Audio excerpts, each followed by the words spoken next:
Tracker 6. This is Forecast First, sponsored by Auto Owners Insurance. Simple human sense.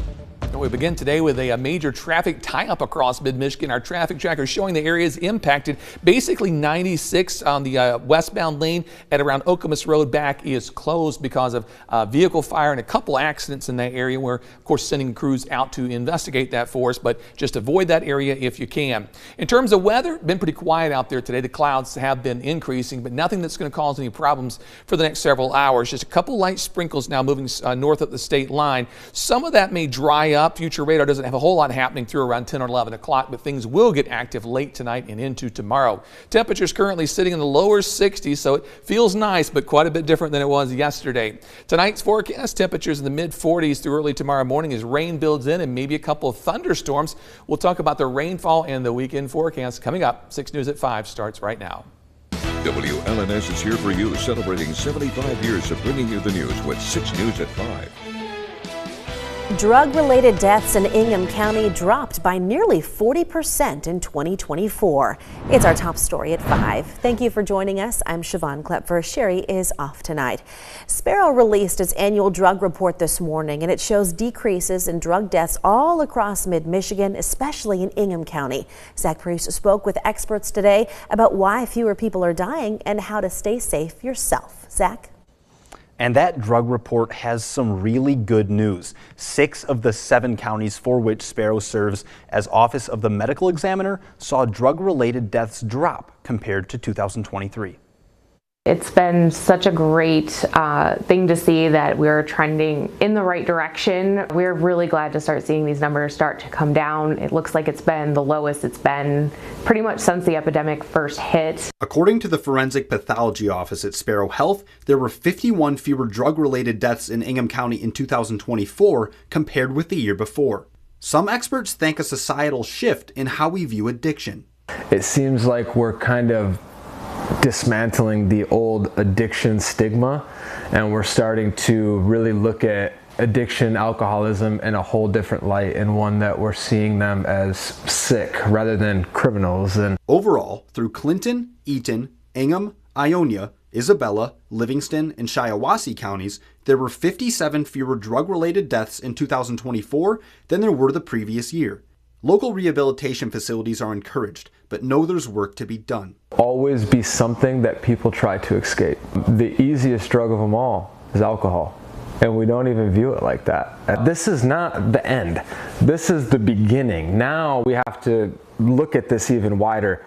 But they're optimistic for the future and happy with the progress so far. I've gotten 2 18-year-old kids into rehab in the past 14 days, 18 years old, that are speaking up finally. Hey dude, I know where this is heading.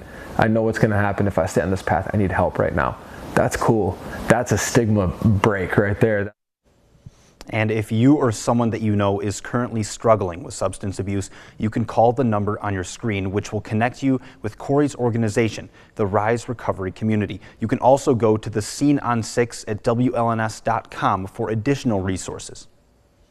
All right, thank you, Zach. Well, we do have a couple of health advisories for you tonight. The first involves a case of whooping cough at Chippewa Middle School in Okemos. Officials say they sent a letter saying a student has been diagnosed with pertussis, also known as whooping cough. It can be a serious disease, particularly in young children. It is vaccine preventable, and officials say parents should consider vaccinating their children against the respiratory infection. And in Ingham County, health officials are urging people to get vaccinated against measles. 2 cases have been reported in the county. Measles is highly contagious and is also vaccine preventable. As of February of this year, just over 83% of children aged 19 months to 35 months were vaccinated. That's below the 95% needed for herd immunity. In Washington, Congressman Tom Barrett of Michigan, who's the chairman of the House Veterans Affairs Subcommittee, has introduced legislation to make it easier for veterans to access timely hearing aid services.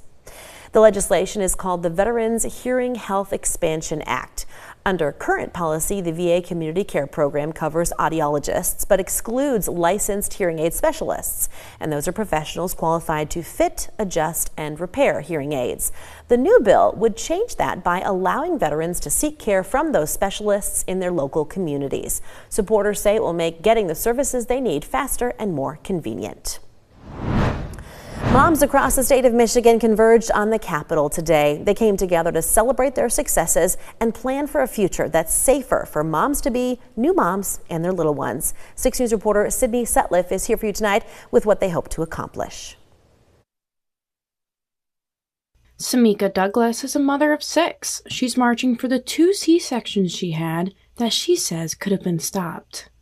During the birth of my biological children, both of them had to be emergency cesareans, but that could have been prevented if we would have had the proper care and understanding for us mothers out here, particularly the Black mothers.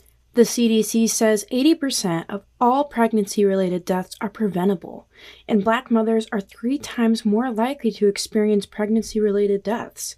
Mothering Justice wants to be there for all moms during every step of the process, from prenatal care to giving birth and everything that follows. Us mamas is what makes the world go round, and we just need the support to continue to do the work, the great work that we're doing. The Mothering Justice event was a celebration to mark the progress the organization has made in 2024 and the start of new successes in 2025. The goal of Mothering Justice? To just make sure that they're having safe babies, and then we're also bringing home our mamas after they deliver. Some of those successes include getting scholarships for doulas and creating a birthing center. This would help ensure that once our mamas are having birth, that they have the medical attention that they need, that they're getting the screenings they need, and that our doulas and midwives also have access to reimbursements through Medicaid. Courtney Sims is the director of organizing for Mothering Justice. She says we need to make sure we have care available for not just the children, but the mothers. This is just a place where moms can go again and feel like someone is advocating for them, have someone support them through delivery, and also make sure that they're coming home to their families. Mothers and marchers were geared up and ready to head to the Capitol with their Support a Mama t-shirts, bags, masks, and signs, all of them prideful to support moms in need. Here for you and all the mothers, I'm Sydney Sutliff, 6 News. Thank you, Sydney. This comes as new U.S. government data shows more U.S. women died around the time of childbirth last year, reversing 2 years of decline. The CDC says 688 women died in 2024 during pregnancy or shortly after childbirth, and that's up 19 from 2023. However, that is still lower than it was in 2022 and 2021, when it was the highest level in more than 50 years. The U.S. has one of the highest maternal mortality rates among wealthy nations.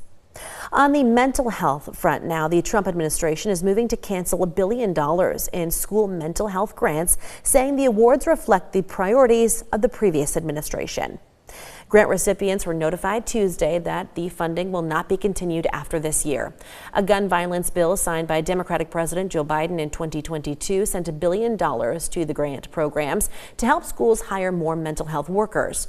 A new notice says an Education Department review of the program has found the grants violate the purpose of civil rights laws, conflict with the department's policy of prioritizing merit and fairness, and are an inappropriate use of federal money. From Storm Tracker 6, this is Weather First, sponsored by Auto Owners Insurance. Simple human sense. Well, today certainly felt fairly cold outside compared to the 80s we saw yesterday, but there are more 70s and 80s on the way, especially next week. Our long-range temperature outlook just kind of following this over the past week or so, and it's been consistently indicating that we'll see above average temperatures across much of the northern tier of the U.S. and pretty close to being bullseyed over us. So no doubt there's some warm weather on the way, and today wasn't like all that bad outside. It's just where we should be for this time of the year, in the low to the mid 60s.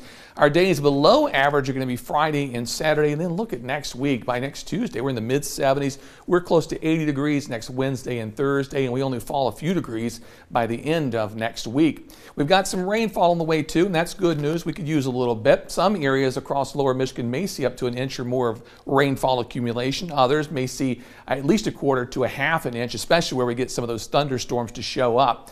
As you look at it day by day, the highest chance will be on Thursday.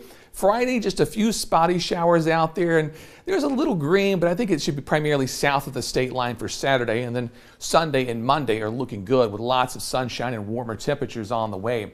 Rainfall is spreading in from the southwest, so just a matter of time before we get some raindrops across mid-Michigan. So we look at precision cast through tomorrow morning, scattered showers, and there you go, maybe a couple thunderstorms out there at 7 o'clock. And if this ends up being just a little further east, we would be in for quite a soaking across mid-Michigan. We'll have scattered showers through the afternoon and maybe a few thunderstorms once we build into the 60s, so just enough instability for a few thunderbolts or thunderclaps out there. Don't anticipate anything in terms of severe weather, however, and that's good news. Low pressure moves out. A secondary system we'll have to watch for Friday because I think that may give us a couple scattered showers out there for Friday, but we shouldn't see a great deal of activity, way lower chances by Friday, especially Friday afternoon. Temperatures currently are cool. We're sitting at 62 in Lansing, 61 in Charlotte, lower 60s in Jackson.